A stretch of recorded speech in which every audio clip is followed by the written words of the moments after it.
ఉన్నతమైన శ్రేష్టమైన నామానికి వేలాది స్థుతులు స్తోత్రాలు తండ్రి. దేవ గడిచిన కాలమంతా నీ రెక్కల చాటున కాచి కాపాడి దేవ ఆయుష్నిచ్చి ఆరోగ్యాన్నిచ్చి దేవ నీ పరిశుద్ధ దినమును తండ్రి దేవ మేమందరము తండ్రి దేవ నీ మందిరంలో దేవ జరిపించదు తండ్రి. మీరు చూసిన గొప్ప కృపకై ఇచ్చే వేలాది స్థుతులు స్తోత్రాలు తండ్రి. దేవ రాలేకపోయారు తండ్రి, వారింటి కారణాలతో రాలేకపోయారు. సమస్తము ఏడిన వారమైన తండ్రి వారమైన నీ మందిరానికి వచ్చి తండ్రి దేవ మోకరించి వాక్యము దయచేయండి తండ్రి. దేవ ఇప్పటి వరకు పాటల ద్వారా దేవా మిమ్మల్ని మైమపరిచాం తండ్రి.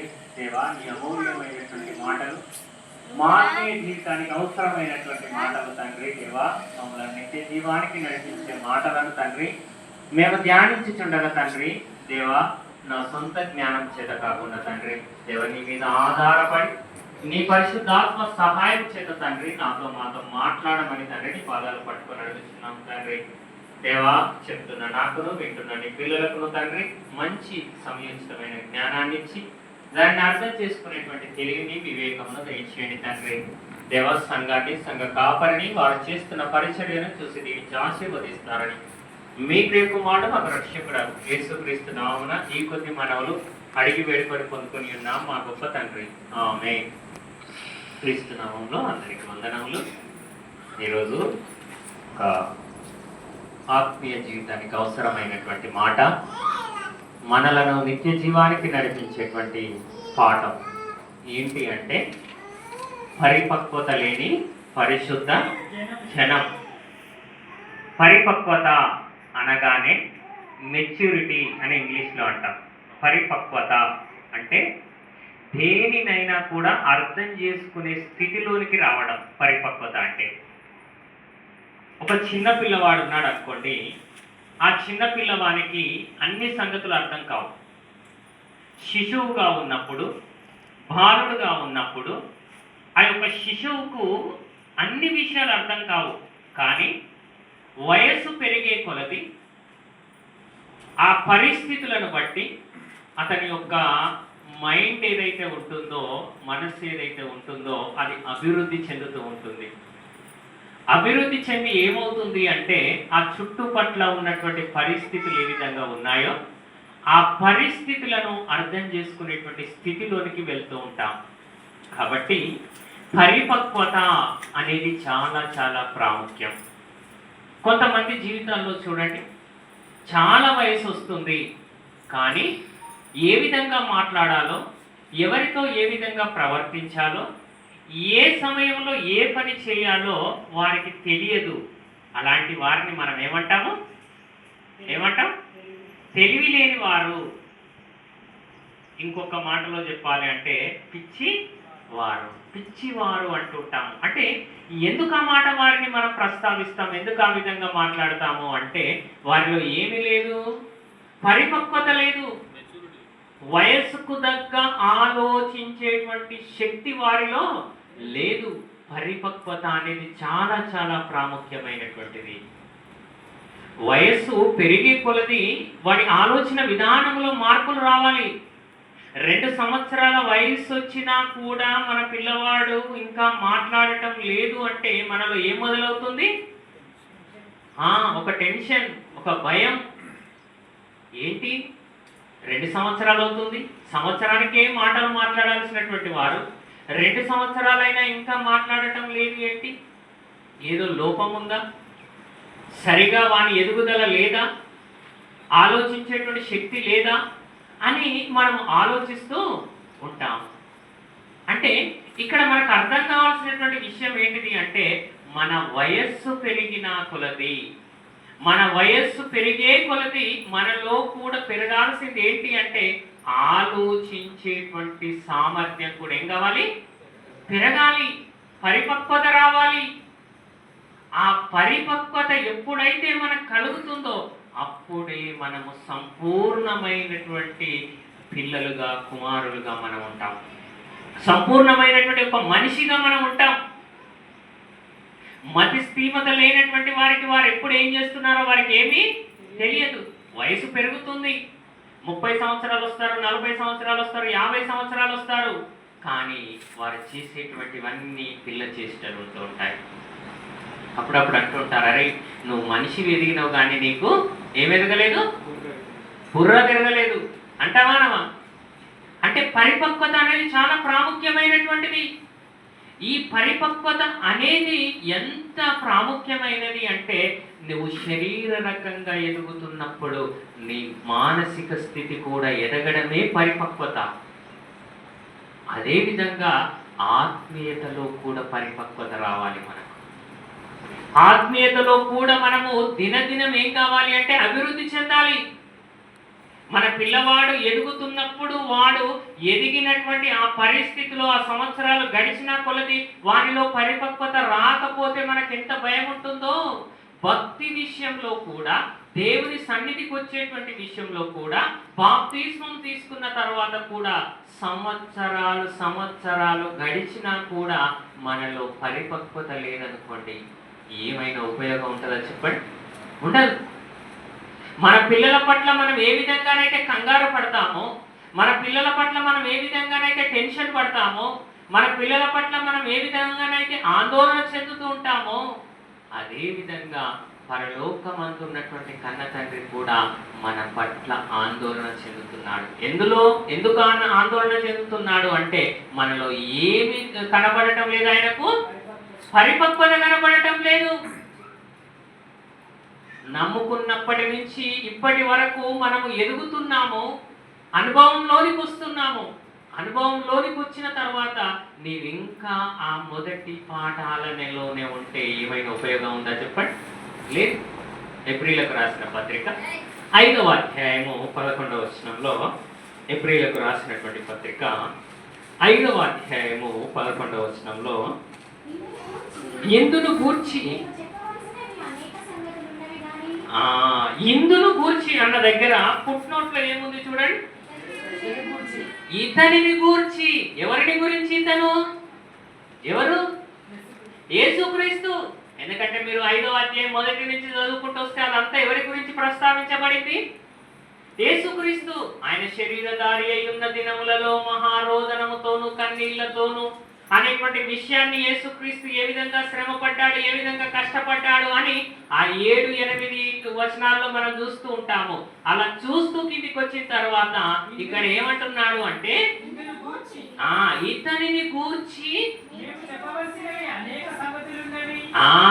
మేము అంటే పౌలు గారు ఇక్కడ మేము చెప్పవలసిన సంగతులు అనేకములున్నవి కానీ మీరు వినుటకు మందులైనందున వాటిని విశదపరచుట కష్టము. ఎబ్రీలకు పత్రికను రాస్తూ అపోస్తలుడైనటువంటి పౌలు గారు ఏమంటున్నారు అంటే, యేసుక్రీస్తును గురించినటువంటి సువార్త ఏదైతే ఉందో, యేసుక్రీస్తును గురించినటువంటి వాక్యం ఏదైతే ఉందో అది మేము అనేక సంగతులు మీకు చెప్పాలనుకుంటున్నాము. కానీ ఎబ్రీలో ఉన్నటువంటి సంఘస్థులు ఏ విధంగా ఉన్నారు అంటే వారు విననటువంటి స్థితిలో ఉన్నారు. మందులైనందున వారి యొక్క చెవులు ఏమైపోయాయట? మందమైపోయాయి. మందులయ్యారు అంటే విననటువంటి వారు. ఎన్నిసార్లు వాక్యం చెప్పినా కూడా, ఎంత గొప్ప సంగతులు చెప్పినా కూడా వినలేను అనుకోండి, ఏం చేస్తారు? నెక్స్ట్ వచ్చే స్పీకర్లు ఏం చేస్తారు? మీరు ఎంత చెప్పినా కూడా వినటం లేదు కాబట్టి వీళ్ళకి అంతేందుకు, ఏదో మీద చెప్పి పోదాం అంటే. అక్కడ ఎబ్రీలకు పత్రికను రాస్తూ అపోస్తలుడైనటువంటి పౌలు గారు కూడా ప్రస్తావిస్తున్నటువంటి మాట ఏంటి అని మనం ఆలోచన చేస్తే, వారు ఎన్నో రోజుల నుంచి వింటున్నారట. కానీ ఇప్పుడు వచ్చేసరికి ఏమైపోయింది అంటే వారు విననటువంటి పరిస్థితిలోనికి వెళ్ళిపోయారు. కాబట్టి కింది మాటల్లో అంటాడు, కాలమును బట్టి చూచితే ఎవరు? విన్నవారు. కాలాన్ని బట్టి చూస్తే ఎన్నో సంవత్సరాల నుంచి వింటున్నారు వాక్యం. పౌలు గారు ఎన్నో సంవత్సరాల నుంచి వారికి వాక్యాన్ని బోధిస్తున్నాడు. ఎన్నో సంవత్సరాల నుంచి యేసుక్రీస్తును గురించినటువంటి సంగతులు వారికి తెలియజేస్తున్నాడు. కానీ వారు మాత్రము కాలమును బట్టి చూచితే మీరు బోధకులై ఉండవలసిన వారు, కానీ ఏమైపోయారట?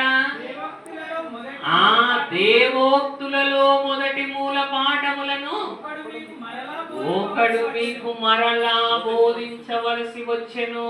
అంటే ఇది పరిపక్వత చెందినటువంటి సంఘమా, పరిపక్వత చెందనటువంటి సంఘమా? చెప్పండి.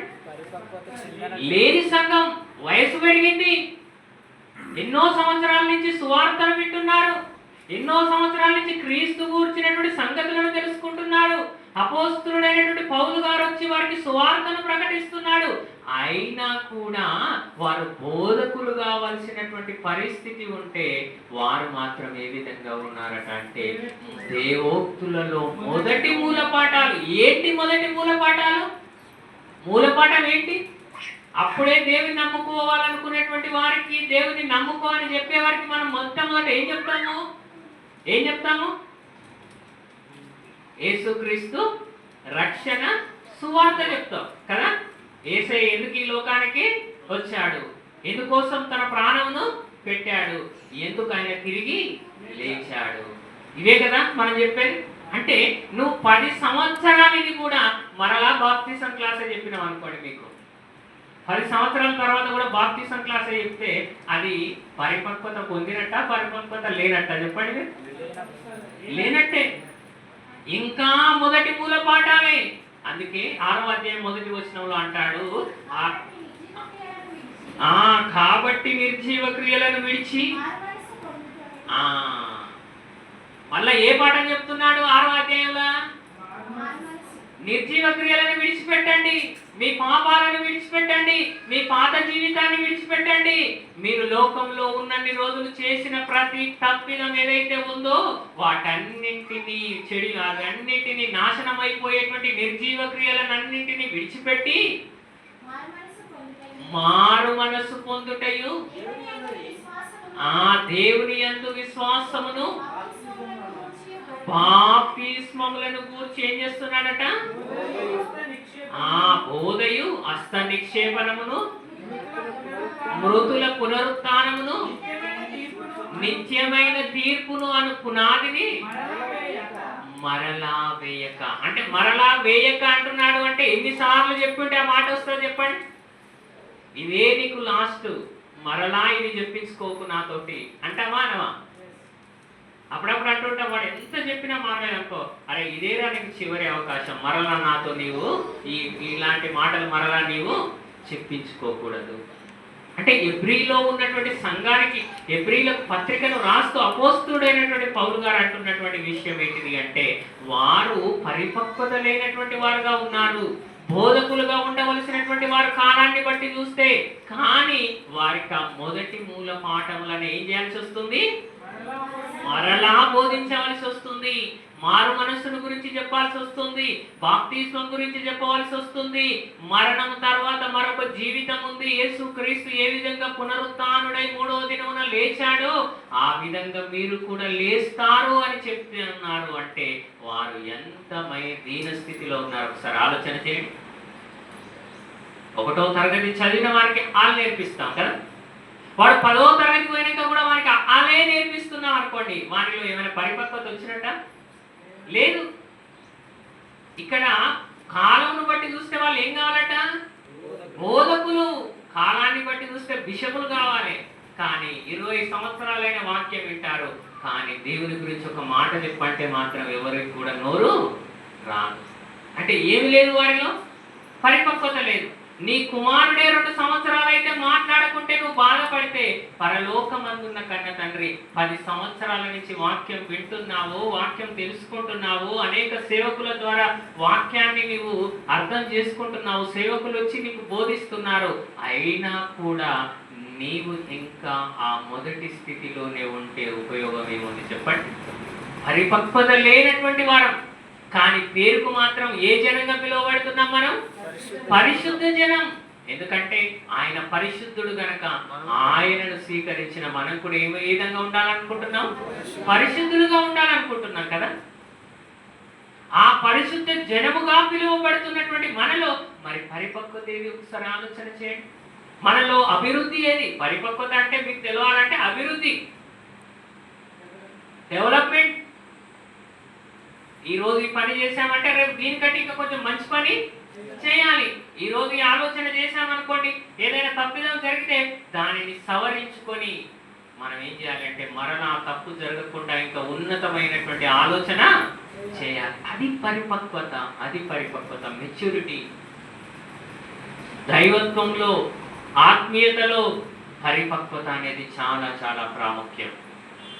ఎందుకంటే మన బాహ్య పురుషుడు కృషించుచున్నను, ఆంతర్య పురుషుడు దినదినం ఏం కావాలట? నూతన పరచబడాలి, అభివృద్ధి చెందాలి. అలా అభివృద్ధి చెందినప్పుడే మనం పరిపక్వత కలిగిన వారి యొక్క జాబితాలోనికి వస్తాం, పరిపక్వత చెందినటువంటి జాబితాలోకి వస్తాం. ఈ పరిపక్వత చెందకపోవడానికి గల కారణాలు ఏంటి? ఎందుకు ఇందులో మనం సక్సెస్ కాలేకపోతున్నాం? ఇందులో ఎందుకు మనం పరిపక్వత సంపాదించి దేవుడు మెచ్చే కుమారులుగా మనం ఎందుకు ఆయన ఎదుట నిలబడలేకపోతున్నాము అంటే, ఎందుకు నిలబడలేకపోతున్నామో కొన్ని కారణాలు ఉన్నాయి. పరిపక్వత చెందకపోవడానికి మనల్ని అడ్డుకునేటివి కొన్ని ఉన్నవి. అవి ఏంటి అని మనం ఒకసారి ఆలోచన చేయగలిగితే, లూకా సువార్త 8వ అధ్యాయము, లూకా సువార్త 8వ అధ్యాయము 14వ వచనం. ముండ్ల పొదలలో పడిన విత్తనమును పోలిన వారెవరనగా, విని, ఏం విని? వాక్యం విని కాలము గడిచిన కొలది. అక్కడేమన్నాడు? మీరు కాలమును బట్టి చూస్తే బోధకులై ఉండవలెను. ఉండవలసిన వారు అంటే అప్పటికే మీరు తయారు కావలసినటువంటి వారు, సిద్ధపడవలసినటువంటి వారు. అయితే కాలము గడిచిన కొలది ఏమైందట? ఈ జీవన సంబంధమైన విచారముల చేతను, ధనభోగముల చేతను అణిచివేయబడి పరిపక్వముగా ఫలింపని వారు. అంటే మనం పరిపక్వముగా ఫలింపకపోవడానికి, దేవునిలో మనము గొప్పగా ఎదగకపోవడానికి గల ముఖ్య కారణాలలో మనకు కొన్ని కారణాలు చెప్తున్నాడు. ఏంటా కారణాలని మనం ఆలోచన చేస్తే, ఈ జీవన సంబంధమైన విచారములు, ఈ జీవన సంబంధమైన విచారములు. ఈ లోకంలో ఏ విధంగా బ్రతకాలి, ఈ లోకంలో ఏ విధంగా జీవించాలి, ఈ లోకంలో ఏ విధంగా ధనాన్ని సంపాదించాలి, ఈ లోకంలో ఏ విధంగా జీవనాన్ని కొనసాగించాలి, ఈ లోకంలో కుటుంబాన్ని ఏ విధంగా పోషించాలి అని ఈ జీవన సంబంధమైనటువంటి విచారంలో పడేటువంటి వారు ఎవరైతే ఉంటారో వారు ఏమైపోతున్నారు అంటే అణిచివేయబడుతున్నారు. ఏమైతున్నారు? అణిచివేయబడుతున్నారు.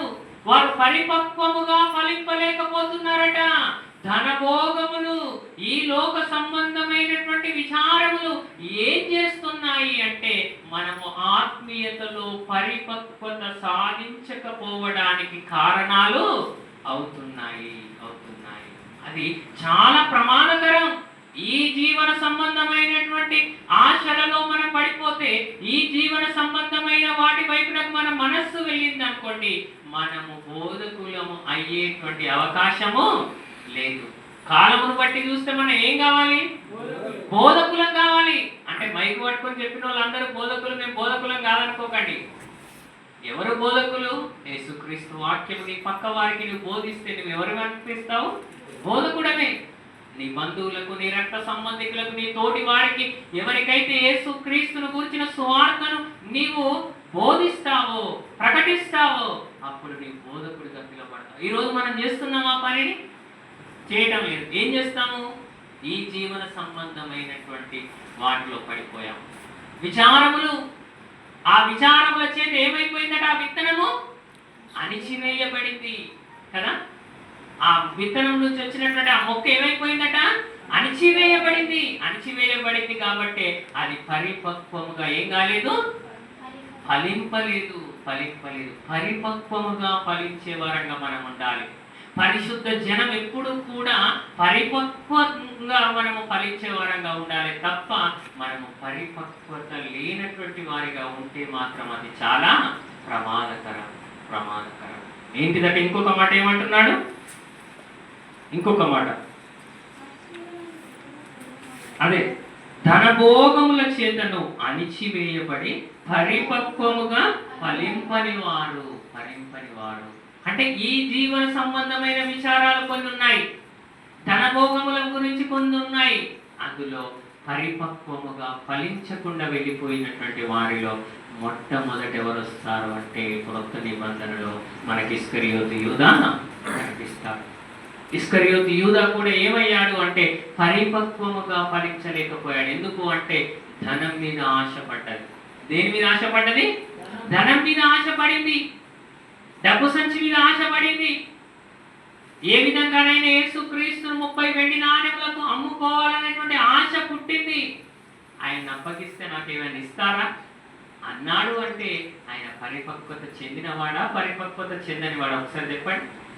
పరిపక్వత చెందనివాడే. ఎందుకు? ఈ పరిపక్వత చెందకుండా ఉండడానికి ఆయన ఏమడుకుంది అంటే ఈ ధనం, ఈ లోక సంబంధమైనటువంటి ధనం అతన్ని ఏం చేసింది? అడ్డుకున్నది. ఈ జీవన వ్యాపారం, ఈ లోకంలో జీవించే జీవన విధానం, ఏ విధంగా బ్రతకాలి, ఏ విధంగా సంపాదించాలి, ఏ విధంగా ముందు కొనసాగాలి అనేటువంటి ఆశలు, ఆలోచనలు ఎప్పుడైతే ఉంటాయో అవి మనలను పరిపక్వంగా ఫలింపకుండా అడ్డుకట్ట వేస్తాయి. అంతేకాకుండా పౌలుతో ప్రయాణం చేశాడట ఒక వ్యక్తి, ఒక యవనస్తుడు. పౌలు గారితో ఏం చేశాడు? ప్రయాణం చేశాడు. యేసుక్రీస్తును తెలుసుకున్నాడు. యేసుక్రీస్తును గురించిన సువార్త పౌలు గారు ఏ ఏ ప్రాంతాలలో అయితే వెళ్ళి ప్రకటిస్తున్నాడో ఆ యొక్క ప్రాంతాలకు వెళ్ళాడు. తెస్సలోనిక సంఘములో నుంచి ఎన్నుకోబడ్డాడు. ఎవరు? దేమా. కానీ ఆ దేమ ఏం చేశాడట? తిమోతి గారికి రాసిన 2వ పత్రిక 4వ అధ్యాయము 9-10 వచనాలు. నా యుద్ధకు త్వరగా వచ్చుటకు ప్రయత్నము చేయము. దేమా దేన్ని స్నేహించాడట? ఇహలోకమును స్నేహించి ఎవరిని విడిచిపెట్టాడు? పౌలు గారిని విడిచిపెట్టాడు. అంటే సేవకుని విడిచిపెట్టాడు. దేవుని మాటలు చెప్పేటువంటి సేవకుని విడిచిపెట్టాడు. ఈరోజు అనేక మందిని మనం చూస్తూ ఉంటాము. సేవకులతో కొంతకాలం ప్రయాణం చేస్తారు, కొంతకాలం తర్వాత ఈ లోక సంబంధమైన జీవన వ్యాపారంలో చిక్కుకొని ఏమైపోతారు అంటే ఆ సేవకులతో వారికి ఉన్న సంబంధాన్ని ఏం చేస్తారు? పెంచుకుంటారు. ఇక్కడ దేమా కూడా పౌలు గారిని వెంబడించాడు, పౌలు గారితో ప్రయాణం చేశాడు. కానీ చివరి వరకు పరిపక్వత పొందలేకపోయాడు, ఆత్మీయతలో అభివృద్ధి చెందలేకపోయాడు. కాలము కొద్ది రోజులు ఆయనను వెంబడించాడు. కానీ ఏం చేశాడట? దేమా ఇహలోకాన్ని స్నేహించి, అంటే అంతకంటే ముందు ఇహలోకం మీద ఆశ ఉన్నదా లేదా? లేదు కాబట్టే పౌలును వెంబడించాడు. కానీ కొద్ది రోజులైన తర్వాత ఏమైంది అంటే ఈ లోకంలో ఏ విధంగా బ్రతకాలి, ఈ లోకంలో ఏ విధంగా ధనాన్ని సంపాదించాలి, ఈ లోకంలో ఏ విధంగా నేను మంచి పేరును సంపాదించుకోవాలనుకున్నాడేమో. అలా అనుకొని ఏం చేశాడట అంటే పౌలు గారిని విడిచి ఎక్కడికి వెళ్ళాడు? తెస్సలోనికకు వెళ్ళాడు. అంటే మరలా తన సొంత గూటికి వెళ్ళిపోయాడు. కానీ ఇన్ని రోజులు ప్రయాణం చేసి పరిపూర్ణముగా ఆయన ఏం కాలేకపోయాడు అంటే అభివృద్ధి కాలేకపోయాడు. కాబట్టి మనము కూడా ఆలోచించాలి. పరిశుద్ధ జనము పరిపక్వత కలిగి ఉన్నామా? మనం పరిశుద్ధ జనంగా పిలువబడ్డాం, ఆయన ప్రజలుగా పిలువబడ్డాం. పాత నిబంధనలో ఎవరు పరిశుద్ధ జనముగా పిలువబడ్డారు అంటే ఆయన ఇశ్రాయేలీయులను తన పరిశుద్ధ జనముగా ఆయన పిలుచుకున్నాడు. అదే క్రొత్త నిబంధనలో ఆయన సంఘంలో ఎవరైతే ఉంటారో, ఆయన సంఘంలో ఎవరైతే ఆయన పనిలో ఉంటారో వారిని ఆయన ఏ విధంగా ఎన్నుకున్నాడు అంటే పరిశుద్ధ జనముగా ఎన్నుకున్నాడు. అలాంటి పరిశుద్ధ జనముగా ఎన్నుకోబడినటువంటి మనము మన ఆత్మీయతలో పరిపక్వత ఎలా ఉంది?